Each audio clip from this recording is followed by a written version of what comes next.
जो कुछ मामला अपने सामने उजागर किया है, क्या मामला है और क्या कोर्ट ने क्या कहा है? ये जजेस लोगों ने बॉम्बे हाई कोर्ट के और एक सुप्रीम कोर्ट जज ने मिलके 2 प्लॉट लिए थे। 25 जजों के उसमें फ्लैट हो गए जी। दोनों बिल्डिंग्स की जगह जो थी वो अलग अलग पर्पस के लिए गवर्नमेंट ने रिजर्वेशन रखा था, बेघरों के लिए वगैरह, लेकिन वो पूरा रिजर्वेशन इनके लिए हटाया गया। तो हमने याचिका की थी कि ऐसा रिजर्वेशन हाईकोर्ट जजेस के लिए किसी के लिए हटाना क्या ये लीगल है? तो हाईकोर्ट ने जवाब मांगा है, राज्य सरकार को कहा है कि आप रिजर्वेशन क्यों हटाते हैं, अगर हटाया तो उसको उस जगह को किसी और को देने का फैसला कौन से निकषों पे किया जाता है, इसका जवाब हाईकोर्ट ने दाखिल किया। ये कौन से प्लॉट को लेकर है और ये कैसे आपके समझ में आ गया है और अभी आप आगे आपको कोर्ट ने क्या कहा है? क्या हुआ कि जैसे पृथ्वीराज चौहान साहब ने सीएम का चार्ज लिया, उन्होंने इंटरव्यू दिए थे कि डी रिजर्वेशन का, जमीन का जो डी रिजर्वेशन होता है ये एक बहुत बड़ा रैकेट है और इस रैकेट से जो पैसे क्रिएट किए जाते हैं उनसे पॉलिटिकल पार्टीज का फंडिंग होता है। और उनके पहले जो चीफ मिनिस्टर साहब आए थे आज तक, उन्होंने ये बात को मद्देनजर नहीं रखा। तो ये सुनने के बाद हमने कुछ फाइंड आउट किया, तो हमें एक कांस्टेबल लोगों का प्लॉट मिला जिसको कांस्टेबल्स के क्वार्टर्स के लिए रखा था, लेकिन आईपीएस ऑफिसर्स ने खुद के घरों के लिए लिया। तो वो हमने पिटीशन दायर करने के बाद कुछ लोगों ने हमको बताया कि यही बात जजेस ने भी की है। तो हमने वो खोज की, तो हमें हाथ में कुछ जीआर आए गवर्नमेंट के, जिसमें लिखा था कि ये रिजर्वेशन हम निकाल के हाईकोर्ट जजेस को दे रहे हैं। उन्होंने रिक्वेस्ट भी हाईकोर्ट के लेटर हेड पे किया था। तो उस हिसाब से ये याचिका दायर की गई थी कि अगर पुलिस कांस्टेबल या आईपीएस लोगों को या आदर्श सोसाइटी जैसे मामलों को एक निकष लगाया जाता है, तो वही निकष बॉम्बे हाईकोर्ट के जजेस की सोसाइटीज को लगाया जाए।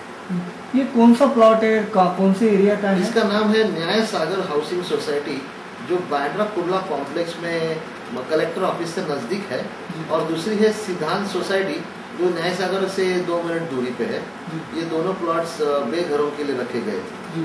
तो अभी कोर्ट ने क्या कहा है? आपका जो पीएल दाखिल होने के बाद कोर्ट ने 12 या 13 सवाल खड़े किए हैं राज्य सरकार के लिए, जिसकी मेन फाउंडेशन लाइन ये है कि रिजर्वेशन क्यों किया जाता है, फिर उसको डी रिजर्वेशन करने के लिए कौन डिसीजन लेता है, और उसके बाद जो लोग अप्लाई करते हैं क्या उनको बताया जाता है कि ये प्लॉट रिजर्वेशन में है?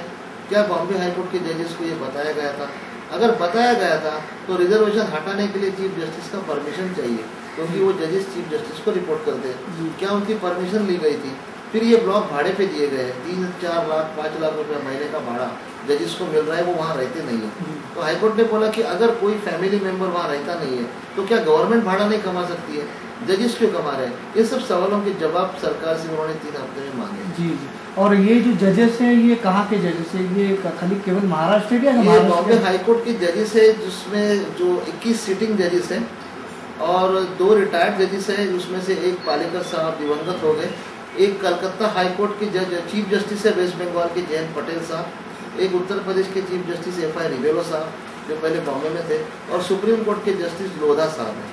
ऐसे टोटल 25 जजेस की ये 2 सोसाइटी। लेकिन जब ये कोर्ट में पीएल आपका दाखिल हुआ तभी कोर्ट ने ये सबमिट करके लिया कि हमारे कोर्ट ने कंप्लेंट हो रही है? हाँ, कोर्ट ने ऐसा बताया कि अगर हम आदर्श के मैटर में या पुलिस ऑफिसर्स के मैटर में अगर एक निकष लगाते हैं तो हमारे बारे में अगर कोई कुछ पीआईएल करता है या कंप्लेंट करता है तो हम उसको खारिज नहीं करेंगे, हम उसके जड़ तक पहुंच के डिटेल ऑर्डर देंगे। अगर गलत है तो ये दोनों प्लॉट्स गवर्नमेंट को वापस दिए जाएंगे। कोर्ट ने कब तक समय मांगा है सरकार? सरकार को 3 हफ्ते का समय दिया गया है।